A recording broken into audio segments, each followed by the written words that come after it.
Hello everyone and welcome back to another video. In today's video, we're going to be talking about Combo Breaker 2025 for Rivals of Aether 2, which happened this week. And it was our first offline event for the Rivals 2 Championship Series, coming in at a B+ here based off the only Rivals ranking that we have right now. I'll leave a link to that down below if you want to check it out. I made a video on that yesterday as well if you also want to check that out. For our top 16 finishers for this event, you're going to have Juno, Cannon Red, Sego, Ahmet, and Glum in 13th, Yoda Cage, Cheesy Potato, Bioburb, and Lucius in 9th. In 7th place, you're going to have Dakpo and Hyperflame. 5th place was Sago and Stro. 4th place was Stango. 3rd place was Vibes. 2nd place was B-Bats. And winning the entire thing was Cake Assault.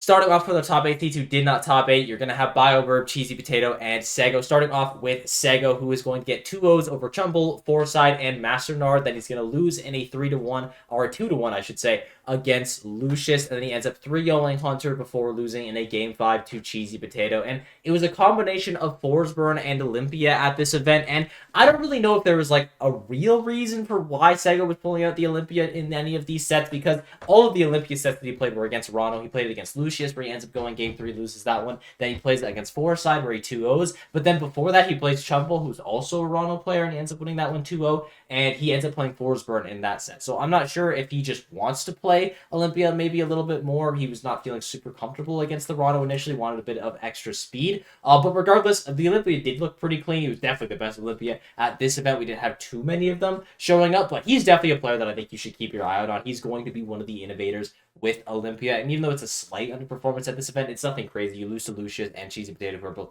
very good players. Then you're going to have, speaking of Cheesy Potato, let's talk about her run. She's going to end up losing to Cheat fairly early on in the bracket. And one of our only big upsets at this event, there were only 2 upsets that had an upset factor over 5. Cheesy Potato was one of them, losing to Cheat, and I don't think that's a very good matchup for LS. Off stage, it's really difficult. On stage, Crag has a lot of tools to just contest LS, even though you don't have any like disjoints. Well, you have a couple disjoints, which are definitely helpful against the bear, but it's just the initial dash speed of Crag is really helpful in that matchup. But after losing that one, she's got a pretty nice losers run, beating Rish, Zach, who's also another Olympia player at this event. Actually, shout out to him, he did pretty well. Frosty, and then Sego in that Game 5 before losing to Hyperflame. And Crag against Zetaburn is a matchup where both characters just absolutely wail on each other. And it is not impossible for Craig. I would say it's like slightly in Zetterburn's favor, but like only very slightly. I could even see it being considered, even because of how hard Craig hits, especially when you get them off stage. He's a real monster there. So nice run here from Cheesy Potato. Yes, it's an underperformance technically, but it's still 9th place at a big event. And then the final top 8 team who does not get top 8 is going to be Bioburb. He has a run all the way to winner's quarter side. He's going to be Raven King 2-0 and Solar Beam 2-1. And he uses he uses Raster in his first 3 sets. And then once he gets to Solar Beam, he ends up going Rano there. Makes sense. It's Loxodon against Rano. I do think that's definitely a very good matchup for Rano. You just abuse that character in the advantage state. Ends up losing to Vibe in a 3-1. He tries Raster in the final game, but he ends up going Rano initially there, and then also ends up losing to Sego Game 5, all Rano in that set. Might have been able to get it done with Raster, but I also really like the idea of trying it out with Rano. Again, very favorable match for the character. Again, another thing, the darts just absolutely abuse Loxodon when he's both off and on stage. He never has a chance to really get usage out of his Magma Ball because of Rano's speed as well. And while Bioburb was definitely abusing that, Sago was playing extremely well. We'll talk about him in just a little bit. But interesting from Bioburb that he's predominantly using Rano here, I would say, at this event into the later stages, at least. If that's going to be something that continues in the future, or if maybe the character gets nerfed and he ends up going back to the Raster, I don't really know, but solid run regardless. Actually, I kind of lied when I said there was no Olympias at this event, because there were 3 aside from Sego that managed to get into that top 25. Jackie Peanuts was one of them, though he predominantly plays Crag in the later half of the bracket when those sets get a little bit more intense, but he plays Olympia earlier on, so I wanted to shout him out at least. But the people that played full Olympia are going to be Zach and pretty much Frosty. For Zach, he's going to end up getting 25th. He's going to end up getting a 2-0 over Lotus Style. Then he ends up losing 2-0 to Yoda Cage. I do think that's a very difficult matchup for Olympia. Off stage is an absolute nightmare. And in the neutral as well, a move like F-Tilt, which is already a very good move, but especially against Olympia, it's like her entire model that Dishon is just absolutely going to destroy you. And Maple has the mobility to just outmaneuver Olympia, even though, yeah, she is very fast. She is just so stubby, and you really do feel it in that matchup. There was another move as well that I think is just like an absolute nightmare for her. And you're going to end up losing that one 2-0. Then he's going to get a 2-1 over Mirai, and then he ends up losing 2-1 to Cheesy Potato. And I think Craig's just like a polarizing character because he just hits you so incredibly hard. But you are able to absolutely wail on him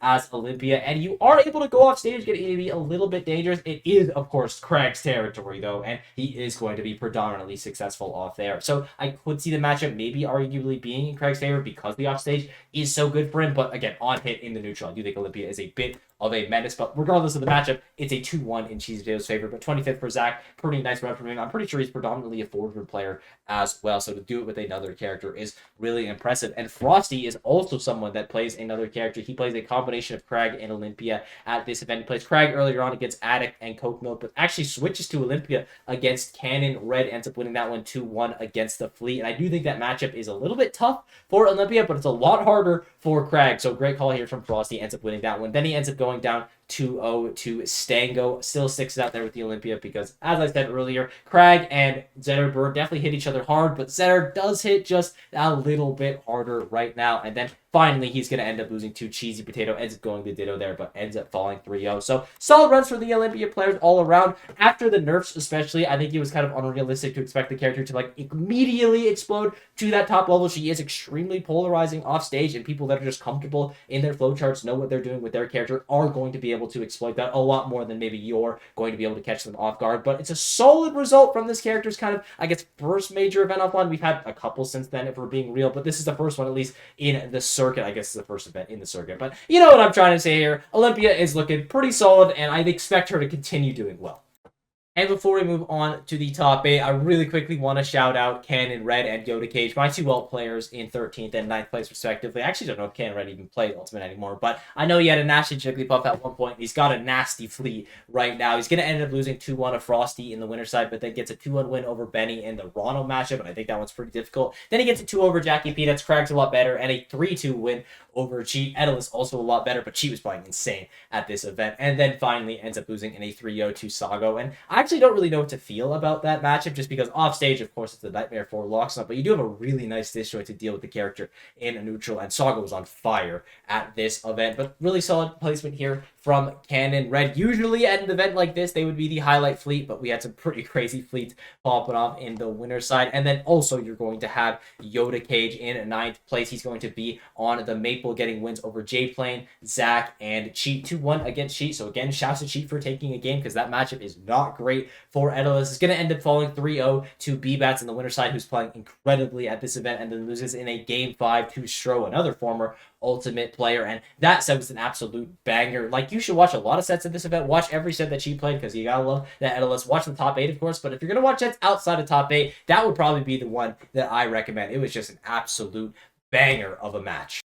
And we finally arrived at top 8. If there's anyone left out and you're curious about their run, just leave a comment down below, and I'll be sure to tell you about that, and sub while you're down there. Also, use code ProofBlock. I forgot to say that at the start, but you're going to have Dakpo and Hyperflame in 7th place. Starting off with Dakpo, he's got a 2-0 over Glum, that ends up losing 2-0 to Kakasol, which is like, you know, kind of just unlucky to get in your bracket path. Then 3-0s, Raven King beats Juno in a game 5, and 3-1s Lucius to get himself into top 8, where he ends up running into Sago and loses that one 3-1. And Dakpo was your highest placing raster at this event, and he looked really, really solid here. The way he was using Slipstream, I feel like you could tell he was an alt Diddy Kong player, just getting so much value out of that move, aggressively using it to close that space. His up airs were nasty as well. Like, up air as a move just makes me feel like Raster cannot be that bad, as the Raster mains are claiming that he is. You get so much value from it, and yeah, forward air isn't everything that it used to be, but it is still a very solid tool to get your opponents into a bad position off stage, to put them in an area where a forward strong or even a down strong, if you set it up right, is just actually going to secure the stock. And you definitely saw Dakpo getting value out of that. His downers were also really clean. That's another move that's definitely been nerfed for Raster, but saying you can't find value from it would just absolutely be a lie. It's a very strong tool from him. So very solid run here from Dakpo. I knew he was a Raster player in this game. That was pretty good, but I hadn't actually seen him play before this, and it was absolutely a treat to watch him pop off. Speaking of players that are fun to watch, though, Hyperflame also in 7th place. He's got a 2-0 over Reach, 2-0 over Tammy, and a 2-1 over Juno before falling 3-1 against Cake Assault. Then he ends up 3-1 in Cheesy Potato to get himself into top 8. Once in top 8, he plays a banger game 5 set against Stro, ends up losing that one. And this is a player that you need to look out for. There's a lot of good Zetters that you need to have on your your radar right now, but I feel like Hyperplane plays at a very different tempo than all of them, and he plays at the most aggressive tempo that I have seen. He is just willing to take the hit so he can crouch cancel and then do a move, or is willing to just go for the craziest whip punish, go for the read. This guy is so sick. He's so aggressive, and I really hope he continues to succeed, honestly. Full bias, he was just so much fun to watch. In 5th place, you're going to have Stro and Sago, starting off with Stro, who is going to have an absolute grind of a run. He goes last game 2-1 against Merp, last game 2-1 against Anakin, ends up 2-0ing, or losing 2-0, I should say, against Vibe in the Ditto, then goes game 5 against Seth, beats Glum in a game 4 in the Ditto, so redemption there. Game 5 against Yoda Cage to get himself in the top 8. Once in top 8, another game 5 against Hyperflame before losing to Stango in a game 4. So really nice run here from Stro. He got a lot more value out of F-Tilt than I have ever seen from any other Clarion players. He was just opting to go for it a lot more. Really nice spacing tool. And I wonder if that's going to be something that other players adopt, or if they just like absolutely are going to stick to using jab, down tilt, forward strong in those situations. And it's just like a stylistic choice here for Schroeder. But regardless, really nice run from him. It was super sick to watch him play. And Sago, other 5th place finisher, was definitely my favorite player to watch at this event. The Loxodon, who ends up getting 5th place, makes the run even after the neutral special nerf. You can still do it, folks. He gets a 2-1 win over Hunter in a pretty difficult matchup, at least in my opinion. Yeah, that Dishon is nice against Maple, but you just get hit so hard. Ends up losing 2-0 against B-Bats, then gets a 3-0 over Masternard, 3-0 over Cannon Ren, beats BioBurb game 5 against the Rana, which is, again, a very difficult matchup for Loxodon. That was actually the biggest upset of the tournament with an upset factor of 6, so massive shout out to him for getting that one. Also gets a 3-1 win over Dakpo in another matchup that is pretty difficult, in my opinion. Yes, you are light as Raster, but you just get hit so hard, and offstage is a nightmare. And then finally, he ends up losing 3-0 to Cake Salt, which is, just unlucky to get Cake Salt, but you got pretty late into the tournament, to be fair. And Sago was a really fun Loxodon player to watch. He did not use strong attacks at all. They were just not part of his game plan. He threw out, I think, 1 forward strong. I forget if it was against BioBurb or Dakpo to end up winning the set. It was super sick calling out his jump. But aside from that, there was, no up strong usage, no down strong, no forward strong. He was just a lot more reserved. He was a very patient player. He would wait for his opponents to make stock, and he would just use back air. He was the absolute back air merchant. I think if you were to go back and watch his run, you would see that he got, 80% of his kills with back air, if not more. He was just getting so much value from that tool. Really sick player to watch. Fundamentally seems super strong, and I hope to see more of him. I'm pretty sure this was his first offline event. In 4th place, you're going to have Stango, and this is the first time we've seen this guy since Genesis, at least offline, and he did not skip a B, getting a 2-0 over Wisely, 2-0 over Jackie Peanuts, 2-0 over Frosty, and a 3-0 over Lucius to get himself in the top 8, so does not drop a game prior to top 8. Once in top 8, though, he does immediately drop 2 games to Vibe, then almost pulls off the reverse 3-0 with a switch to Crag, the only time we see the Crag at this event, but Vibe manages to close it out in that game 5, probably my favorite set of the tournament. It was just an absolute banger. But then you're going to have Stango 3-1 against Stro in the winner's side before running into Cakesalt. Ends up losing that one 3-1. And that is definitely Stango's demon right now. Now, it's also Cakesalt. He's kind of just the demon of the game. It's the devil in hell. But he has an 8-0 record against him. And considering how strong Stango is as a player, that's just an absolutely staying stat. Of course, he will get it eventually, but just did not at this event. And I said in my last video, the rankings, I didn't have anything specifically nice to say about Stango because I hadn't seen him play in a while. At this event, he was using a lot of shine into weak up air, and he was getting so much value out of it. I haven't seen any of his other players doing that. Just weak up airs in general were really strong for him, but specifically that shine to weak up air I was super impressed with. So there you go. Swear I'm not a Stango hater. I just actually forgot how he played, and it was nice to see him again. In 3rd place, you're going to have Vibe, and this is a sick run from him. He was just playing exceptionally well at this event. He's got a 2-0 over Jet the Jenga, got 2-0 over Stro, 3-1 over BioBurb, and a Game 5 win over Stango. Manages to stop the reverse 3-0 from the Crag. Ends up losing in a 3-1 to B-Bats in a matchup that I do think is definitely favorable for Claren, then also drops a Game 5 to Cakesalt, but manages to take him the distance. And there's a lot of really high-level Claren players in this game, so it's really difficult to say that Vibe's in that conversation for the best Claren in the world, but I think with this run, he at least deserves a shout for it. Spargo's good, Run Gun Shoot's good, Boyko's good, but I would now put Vibe up there with this crowd after how he played at this event, getting a win on Stango. He just was really, really impressive. I would absolutely, if you're a Claren player, go watch some of those sets, see how he was playing, what options options he opted to go for and which routes he ended his combos with, because he was just so efficient at securing that stock. And it was just overall a really solid run from him. In second place, you're going to have B-Bats, and he was playing amazingly at this event. He was literally a perfect machine once the opponents were sent off stage. I have never seen such good flow charting from a Fleet player. He's got a 2 over Sans, 2 over Sago, 3 over Yoda Cage, no games dropped before top 8. Once in top 8, he 3-1s K, so even beats him in the Fleet ditto for that final game, and 3-1s Vibe in a matchup that I do think is pretty difficult for Fleet. That big sword of Claren makes it really difficult to just play your neutral. She's able to hit away side B super easily as well. Down B the Reflector for Claren also gets a little bit more value than it does typically. Edge guarding can be pretty difficult for Claren, not for Claren, for Fleet in that matchup, because Claren is able to just immediately go to the ledge. And in the reverse, I do think that Claren has pretty good edge guarding against Fleet. Now, you are still definitely able to edge guard the character, and that is where B-Bats was able to make his money, just get himself into that winner's side grand finals for the first ever offline event in the Rivals 2 circuit with Fleet of all characters. Like, that is just so impressive. Massive shouts to him for that. Now, once grand final starts, he gets 6-0'd by Cake Assault, maybe a little bit more expected, but still an amazing run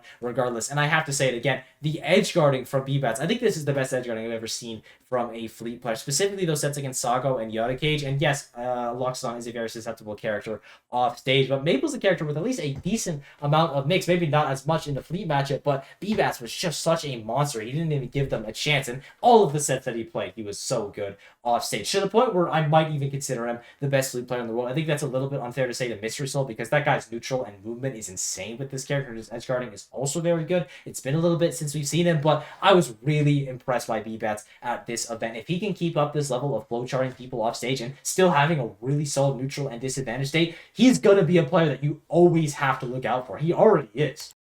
And our big winner of Combo Breaker is, of course, going to be Cake Assault, though his path is maybe a little bit more tumultuous than you would expect. He's got a 2-0 over 1 Power, 2-0 over Dakpo, and a 3-1 over Hyper Flame to get himself into top 8. Once into top 8, he does fall to B-Bats, ends up trying both Fleet and Forest Burden in that set, but loses 3-1. Then he's got a 3-0 over Sago, 3-1 over Stango, 3-2 over Vibe. Really close set there. And then once in the grand finals, he was just like, all right, let me lock in 6-0s B-Bats. Honestly, once he got sent down to the loser side, he might have locked in. Just the conviction to not lose from Cake Assault is so strong. And this guy's adaptations are just the best of anyone in Rivals of Aether 2. Like, when we're talking about the best players in this game, you talk about Marlon because his movement is the best. You talk about Cake Assault because he adapts to his opponents a best. He just gets the tempo and the timing and all of that stuff down so perfectly. And then you just start getting hit by like 400 down airs and then back airs in a row. It's like, whoa, what happened? I just took 60% out of nowhere. He's an incredibly fast player, but he's still a very patient player. He's not forcing you to make a mistake. You're just going to make that mistake, and he's going to capitalize on it. And with that,